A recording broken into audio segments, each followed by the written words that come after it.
it's Kelly, and I'm back with this month's Stash Bash with Rachel and Kelly. And if you've watched this before, you'll realize that normally this happens on the first of the month. But let's just say that once again, the first of the month snuck up on both Rachel and me. So I believe actually on the first, Rachel sent me a note and said, totally wasn't paying attention, and it's December 1st. You want to do it for Sunday the 5th anyway? And so I said, yes, definitely, because it obviously snuck up on me. And then we kind of talked, quick, like, what are your ideas kind of thing. And I threw out, since it is December 1st and I do a December daily, all my Christmas stuff is out. Let's use our Christmas stashes. But to make things exciting for me, I decided to use my Christmas stash on a non-Christmas layout. So last year, my absolute favorite collection was Coco Vanilla Studios Merry and Bright. But that collection, I didn't get a hold of this until after my December daily. Plus, the colors are a little bit different than I typically use in my December daily. So I ordered the collection and then ordered it again. So there is, it's got all these lovely, like, more muted reds and pinks, aquas, greens. I think there's even a little bit of black or gray in here as well.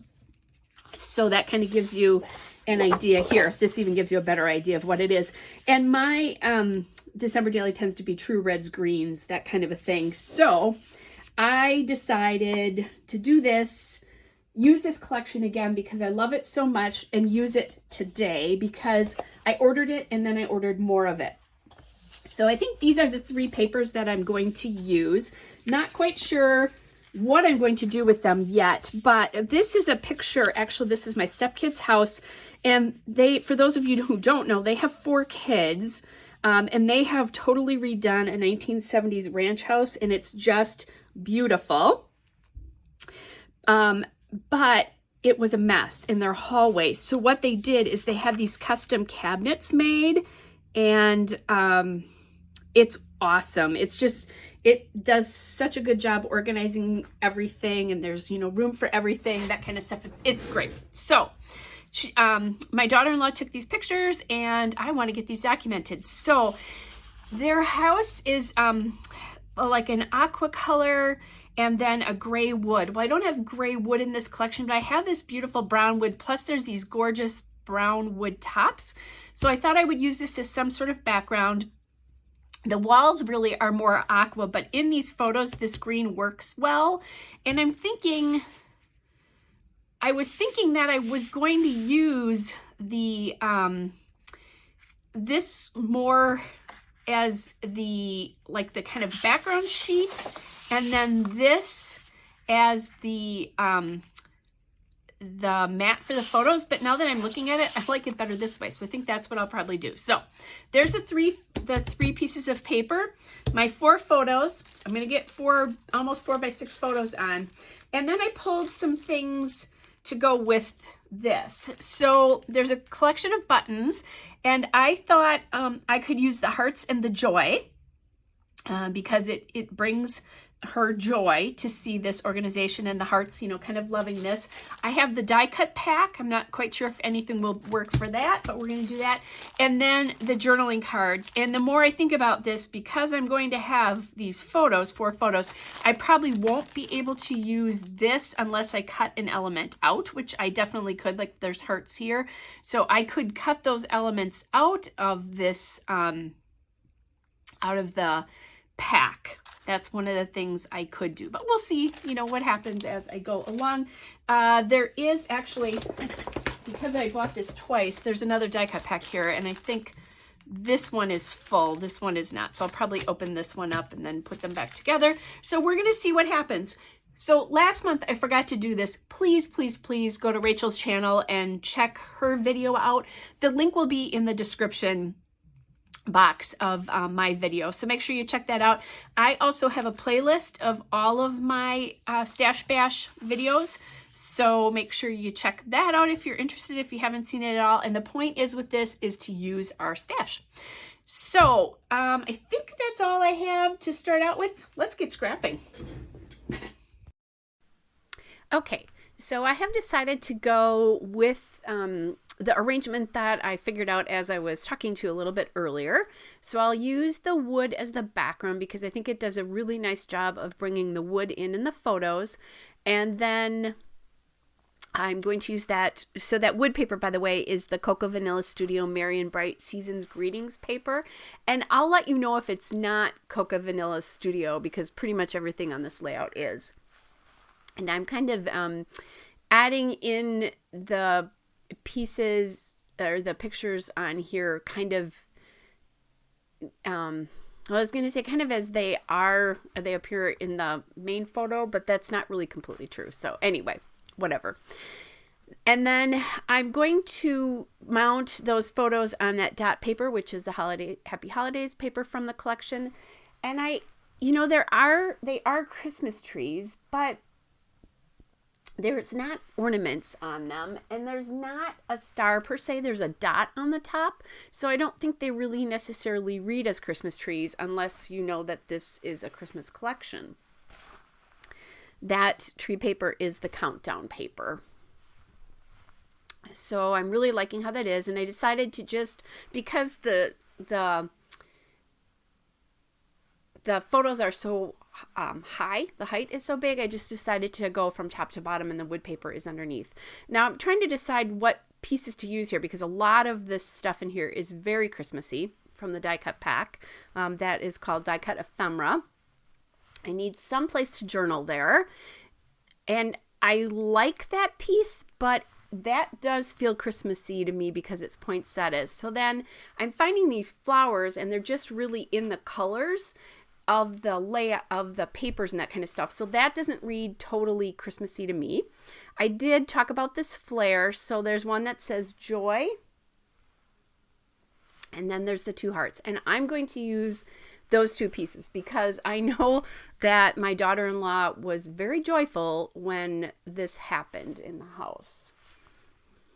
So I've got those two there. And the one on the top there was bigger than the one on the bottom, the flower was. So I decided that made this a little bit too off balanced. And I went through and chose something else. Not, again, now that I have the flowers from corner to corner, I'm taking out the round journaling spot. And I saw that I had this cut apart paper, which is the Oh What Fun paper from the collection. And they had this there was this label on it. Now there's a sled on it, but I can cover it by doing this, and then you'll never know that there was a sled on it. So that's perfect. That's exactly what I wanted. I needed something rectangular there, and it brings in, again, colors from the layout. By the way, the flare badges that I'm used are called flare buttons in this particular collection.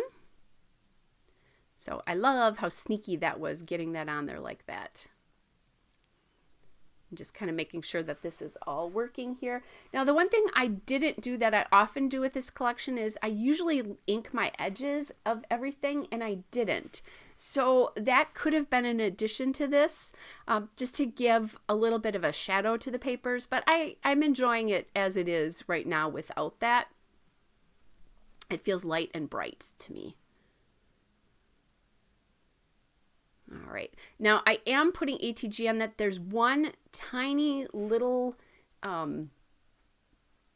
pop dot underneath these badges, and it's just not going to be enough to hold it. So I used my ATG because that's a much more aggressive glue or adhesive, I should say.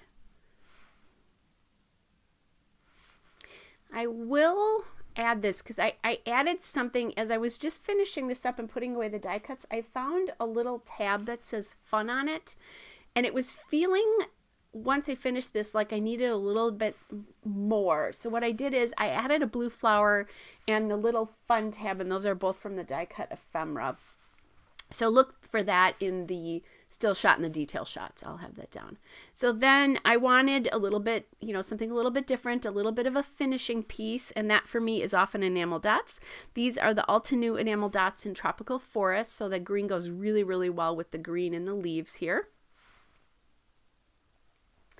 And I'm going to add 3 of those to each of the clusters. I'll add 3 to the cluster that ends up in the middle, that you'll see in the end photos. I'm just finishing this up, kind of taping things down and realizing, oh, I don't have a title on this. But now where can that title go? Because everything is so balanced from side to side here. And I went looking for some, I thought I'd use like maybe some turquoise letter stickers here. And those are from, they're actually puffy letters from Ellie Studio. Grabbed my, I was thinking about putting it up in here. I'm just going to call this organized. I thought I'd put them up there. The teal color though turns out to be really bright. It's very muted. This layout's very muted, so I didn't really love it. I thought about using these letter stickers, but I don't know, the green didn't feel right to me, or the tile didn't feel right. Plus it was too big for what I was thinking. And then I found these sheets of old Lily Bee letter stickers. And I don't even know what collection these are from. Lily Bee is no longer in business. I would bet these are from probably 2013 at the latest. This happened to be a Christmas collection that I'm pulling. Or wait a minute, nope, it's not a Christmas collection. It's something else. But anyway, so I'm really loving how this looks, or how they're gonna work, because the green is perfect. And it's small enough that I think I'll be able to fit the letters over the top of that label. So that kind of works in that cluster. Makes the cluster at the bottom a little bit larger again too, so there's more weight to the bottom of the layout, which I really like. And I did put an exclamation point at the end of that because 4 kids and a hallway with jackets and shoes and backpacks and all that stuff is crazy. So now there's